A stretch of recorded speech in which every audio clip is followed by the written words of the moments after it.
KRON 4 Spencer Blake is in Las Vegas. Spencer, I know you traveled there today. Has to be almost a surreal situation to board a plane, headed to a place where so many people were killed and injured. Obviously, the vibe in Vegas is so much different than what we're used to. It does kind of have a different vibe. You could feel it on the plane. You know, it's usually pretty jovial on the plane. Even right now, I'm pretty close to the Strip. You can see I-15, and I'm close to the Aria Resort and Casino. There's a sign flashing that says blood donations are needed. It's wishing prayers and well-being to the victims and gratitude to the first responders. So yeah, even close to the Strip, it does kind of have a different feeling. Now, Mandalay Bay is just back that way, lit up in yellow and gold lights. I spoke with a man from the Bay Area, Misha Yusinov. He's from Danville. He was at the concert last night with a group of about 10 friends. He had just separated from them to get closer to the stage when he heard those sounds, and he thought that they did sound like gunshots, but then kind of convinced himself, no, that's unrealistic. Why would it be gunshots? But of course they were. He and some of his friends managed to hide underneath some bleachers they found. Now take a listen to the chaos that was going on as he recorded on his phone. Everywhere we went that we thought might be safe, there was somebody else hit there. We moved to one spot, another spot, someone was hit there. The next spot, someone was hit there. So it was really hard just knowing that you have to make a decision, just take a step to the right, step to the left, and if you take the wrong step, that could be your last. When you watch his video, you can hear people calling out names of other people trying to find their loved ones. Just so much confusion going on there. Misha saw people lifting and carrying other people out. He also saw victims that he felt sure were already dead. He finally did get away from the venue. He said a man across the street invited about 30 strangers who were running for their lives into his apartment just to take cover. And that's where he ended up before it was finally safe to go back to where he was staying for that. Now, Misha Yusinov, again, he's from Danville. He just flew back home within the last half hour or so, and he told me that he didn't get a lick of sleep last night. His phone was ringing off the hook. His loved ones wanted to know if he was okay. Now, fortunately, everyone in that group of 10 or so people in his group, they were okay. But again, the survivors even still trying to come to grips with the terror that they witnessed last night. I'm live near the Strip in Las Vegas. Spencer Blake, KRON 4 News. Thank you. Is the feeling tonight as we get further removed from the terror? You know, as time goes by, we now see more lights, more cars. This section of the Strip is back open again, so you see a lot more brightness here at night again in Las Vegas. And, you know, even if Sin City does return to normal, so to speak, it's quite possible that a lot of the families of these victims never will.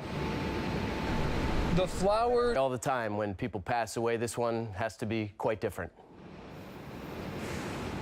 Yeah, in fact, I was going to be standing over near the vigil. It's on the little island, the divider in the center of the Strip. It's so crowded right now, I couldn't easily or respectfully fit a camera in there. So that gives you an idea of how fast it's growing. And the Strip is back open to traffic right now, which kind of gives the city back some of the normal glitz that you're used to seeing. But even if Sin City ever does return to normal, it's likely that many of these victims' families never will. The flowers, balloons, and even cowboy boots placed about a block away from the spot where dozens died are piling up on the Strip. For most of the day Tuesday, you could still see Las Vegas Metropolitan Police along the outskirts of the Mandalay Bay crime scene. You can imagine with 59 people killed and over 517 injured, that there's probably a lot of evidence in that field. As officers gathered evidence, Vinny Etcheber and his brother Al had been looking for Vinny's wife Stacy, whom they found out Tuesday morning did not survive the massacre.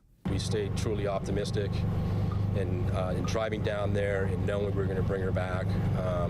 But unfortunately, she had passed away. Tuesday, Al explained how the couple got split up at the now infamous Jason Aldean concert.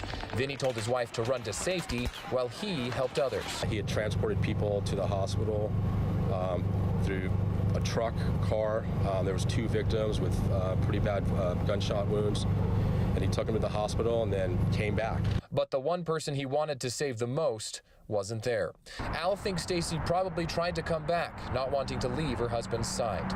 Both men drove around Vegas all day Monday, hoping she was still alive somewhere. And unfortunately, with all the chaos that was occurring down there with the hospitals and the triage, it was almost impossible to find a good, solid list of what we call Jane Does because she didn't have her ID with her. Retired LVMPD Assistant Sheriff Greg McCurdy praised Las Vegas officers who were on scene the night of the shooting. That's what they do this for. They don't do it for the money. They don't do it for the pats on the back. They do it because they care about people. It's a bill that both Vinny and Stacy fit, too. There is still a family reunification center set up at the convention center here in Las Vegas, and that's where police are urging those to go who are looking for missing loved ones rather than going to hospitals and putting even more of a burden on staff there. Live on the Las Vegas Strip, Spencer Blake, KRON 4 News. All right, Spencer. There is still a family reunification center set up for those who, like that family, are having difficulty locating their loved ones. That's what police want people to do, is go to that reunification center rather than put extra burden on hospital staffs. Live in Las Vegas, Spencer Blake, KRON 4 News. KRON 4's Spencer Blake has been in Las Vegas since this afternoon. He's been talking with some Bay Area residents who were at the concert. And Spencer, you've probably had at least a little bit of a feel for Las Vegas tonight. Must be very different, kind of strange, but what has it been like? It is very different. You know, on the plane ride over here, for example, there were a couple women, a couple friends who were flying down to Las Vegas, and they said they noticed that the plane ride itself didn't have that usual party feel, the jovial announcements from flight attendants over the loudspeaker, that kind of stuff. It was much more somber. And the man at the rental car counter that I went to today said that he had seen several people coming in, cutting their vacations short by several days because they had been at the concert and they just wanted to go home. They had no more plans to stay in Las Vegas to complete their vacations that they had planned.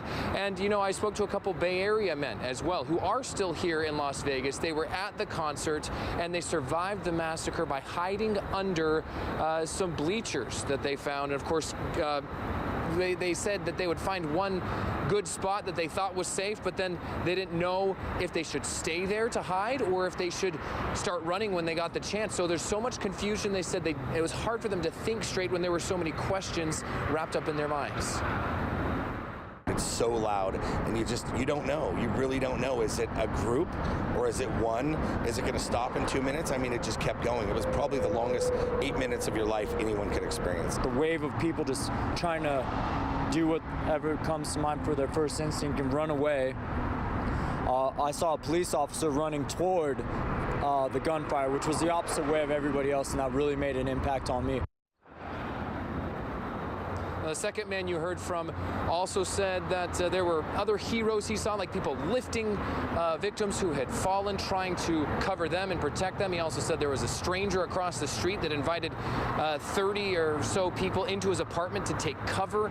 And through all this that was going on last night, as we said, it's kind of made a change in the entire city. As you drive along I-15, which is behind me here, it's kind of behind the strip, if you will, there's a giant billboard telling people a hotline they can call if they're still looking for missing people that they haven't made contact with since the shooting. And there's also some pleas for blood donations.